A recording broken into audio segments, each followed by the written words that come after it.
Twitter, Instagram, Gab, and Getter. Help us get the word out as we cover the biggest topics of our time right here on today's News Talk. TNT Radio. TNT Radio. Joined by Joseph Robertson, a journalist. I've been reading your article here, Joseph. Excellent piece. Thank you for joining us on today's News Talk. Good morning, Sarah. Thanks for having me. Absolute pleasure. Now, this is this article concerns a particular bugbear of mine. I have a history with what used to be known as the Child Support Agency, now the Child Maintenance Service. Your story is very detailed. You've gone into a great deal of detail about how a veteran has been threatened with inflated arrears after this 10-year long plus civil service battle with the Child Maintenance Service. What was going on?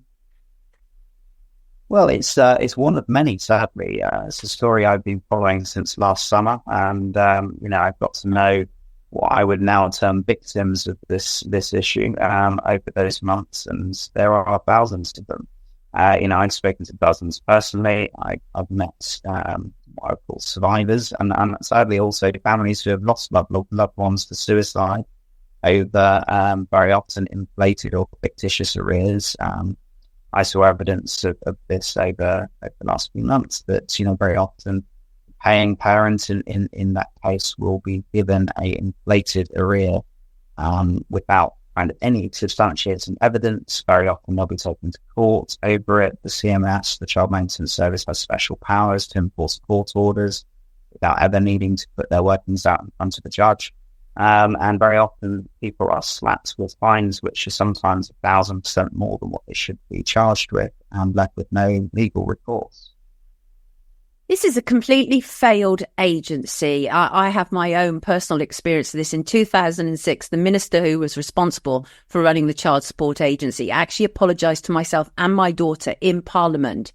And that was because our local MP, Geoffrey Clifton Brown, had pursued them. They were literally taking the money from my daughter's father and losing it. We weren't receiving it. And it was literally hundreds and hundreds and hundreds of pounds. And they also were, I did a 5-year-long diary in the Daily Mail about the problems of the Child Support Agency. And they renamed it. And we all thought, well, nobody really thought it was all going to be right. But so yours is like a really long-term look into what's going wrong here. And this particular case involves Lee Windsor. Started in 2008 when it was the CSA. And then obviously that was succeeded by the CMS in 2012. And so they mistakenly classified his service invalidating pension. I'm not sure about that. So right. As an occupational. Yeah. Right. And so the problem is when they make a mistake, and I know this, they, rather than just address it and deal with it, they just seem to pile problems on top of that.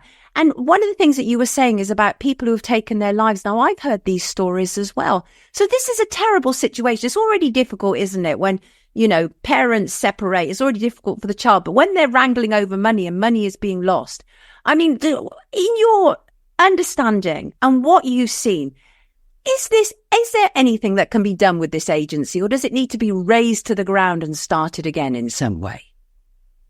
Well, I think it does. I don't see a way out from this problem for them. This has been going on since the late 90s, and there are 2 accounts dating all the way back to 97 and 98, which are just, still going, which are meant to have been stopped, which are collecting inflated arrears. And this isn't something that's kind of just me finding this out now. This has been said in all hearings in Parliament for years, that there are seriously deep roots of problems with the way that the CMS collects money, the way that it calculates things. And of course, their claim is that it's not as bad now as it used to be, but that's not really a defence. And actually, we saw a similar case, funny enough, over in the Netherlands, where their child collection service, which is a similar kind of body, did exactly the same thing for many, many years. They were collecting inflated arrears for a long time. That scandal actually ended up almost bringing down the government over there. So, this one is even bigger, I would suggest, because obviously we have a bigger population and there's even more use of this service over here. But if we take a look at the statistics, so the mortality rate for paying parents is over 14 times higher than the national average. And we know that within that body, there are many suicides. Obviously, not all of those are verified to be as a result of the child maintenance service. But the Child Maintenance Service refuses to release its own data on that matter, claiming privacy, despite the families having asked for death certificates in many cases. And we know that suicide and many others, as was raised in high-profile cases like Gavin Briggs and other guys who sadly lost their lives over this. And very often these are young men who are either in high-pressure jobs or very often in the army or veterans. And this isn't just affecting men as well. I've spoken to one woman who has her income inflated by over 1,000% because they just didn't look at her latest accounts. And for 3 or 4 years, they've been increasing her numbers based on a £70,000 salary that she hadn't earned for years and years and years. She was actually a student. There's virtually no money coming in. And then they took it to court over it and tried to seize their house. They can do all sorts of things. They can seize your passport. They can try and throw you in jail. Right.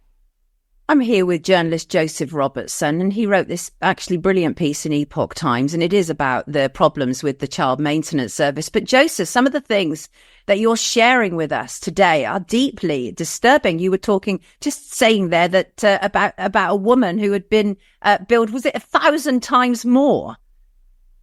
This is 1,000%. So 1,000%. Yeah, that's it. 10 times more than what she was earning, and it was crazy number because they had miscalculated what her income actually was.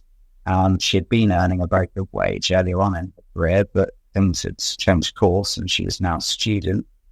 She'd gone back into training for something, and there were other things at play. She had settled down with the partner, etc. And they were still trying to charge her exactly the same as they were happening years and years before, and actually add on inflation to her arrears without ever looking once at what her updated figures were, then prosecuting her and trying to throw her in jail over it. And in fact, I was at that court hearing. I actually heard one of the lawyers basically threatening her to increase it even more. So this is very heavy-handed stuff. This is bullying that's going on. This is systemic. This is trying to prey on the most vulnerable. And where you do, in some cases, get people to stand up to it, boy, they don't like it. They go after them. There's all kinds of stuff. And people I know who had cases closed for years but spoken out about the CMS, suddenly get them reopened. It's very interesting. It is quite shocking. When I was actually investigating what had gone wrong with our case and sort of compiling a case for our local MP, one of the workers told me in a very sort of offhand remark that the problem was she actually, I'm going to literally quote as best as I can, as I can remember what she said to me. She said, the problem is, imagine this, there's a room with lots and lots of checks, but none of those checks have names on.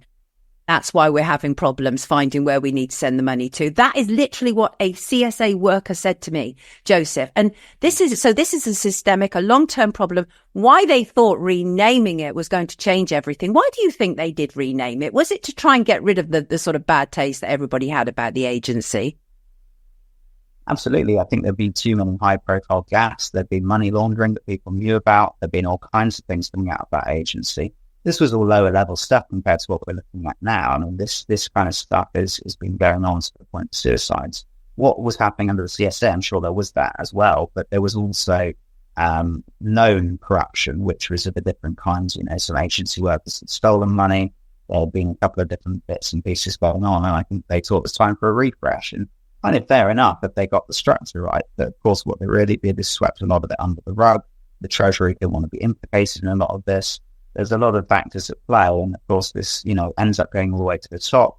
Consecutive ministers have known about a lot of the problems here, but no government really wants to touch it. And the point I would make is, of course, that it's not really a Labour problem or a Conservative problem. It's run under consecutive governments. It's been going for a long time. And I think it turned into this sort of monolithic kind of thing that they can't really get their heads around. And